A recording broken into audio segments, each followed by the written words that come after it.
Please. நாம் அரசியலுக்கு வந்ததிலிருந்தே நம்மளை பற்றி நிறைய சில வதந்திகள், அந்த டீம் இந்த டீம் அப்படிலாம் சொல்லிக்கிட்டு இருக்காங்க இல்லையா? ஆனால் இவர் எந்த டீமும் கிடையாது, மக்களுடைய டீம்,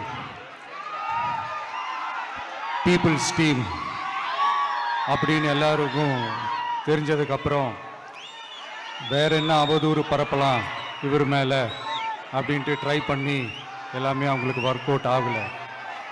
ஸோ கடைசியில் என்ன தான் இந்த விஜயை பண்ணலாம் அப்படின்னு நினைக்கும் போது தான் இந்த கூட்டணி அந்த கூட்டணிலாம் சேர போகிறாரு அப்படின்ட்டு ஒரு பொய்யான ஒரு பிரச்சாரத்தை பண்ணிக்கிட்டு இருந்தாங்க.